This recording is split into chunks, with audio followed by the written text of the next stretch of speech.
আজকে রাস্তায় আমার সাথে কি ঘটলো? আমি আমার নিয়ারেস্ট ওয়ানে বেরিয়ে পড়লাম। তারপরে কিছুটা দূর যাওয়ার পরে চলে এলাম আমার নিয়ারেস্ট বাস স্টপে। এখানে এসে কিছুক্ষণ অপেক্ষা করতে ফাইনালি চলে এলো আমার বাস। তাই দেরি না করে বাসে উঠে পড়লাম। বাসে উঠে দেখি অনেক ভিড়, তাই আমি গোটা রাস্তা দাঁড়িয়ে দাঁড়িয়ে যেতে হলো। তারপর ফাইনালি আমি মালদাতে এসে পড়লাম। মালদাতে এসে আমি আমার রোলস রয়্যালসে উঠে পড়লাম।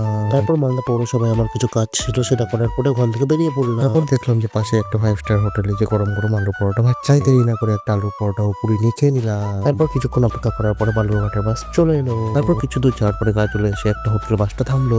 হোটেলের পাশে স্টারবাক্স থেকে একটা কফি নিয়ে খেয়ে নিলাম। তারপর দেখলাম বাস ছাড়ছে, তাই বাসে উঠে পড়লাম। আমি আমার আইফোন 16 প্রো ম্যাক্স বের করে কানে ইয়ারফোন লাগিয়ে গান শোনা চালু করলাম। তারপর কিছুটা দূর যেতে দেখলাম রাস্তায় একটা রোডার খারাপ হয়ে পড়ে আছে। তারপরে আমি আমার রোলেক্স ঘড়িতে দেখলাম 3:49 বেজে গেছে। তারপর আমি ফাইনালি বালুরঘাটে পৌঁছে গেলাম। এটা নেমে কিছু দূর হাঁটতে আমার মাসির বাড়ি চলে এলো। তারপর গেট খুলে মাসির বাড়িতে ঢুকতে দেখি মাসি আমার জন্য অপেক্ষা করছে। ঢুকে মাসির বাড়ি থেকে আমার বাড়ি গিয়ে আমার সাথে কি ঘটলো তা দেখার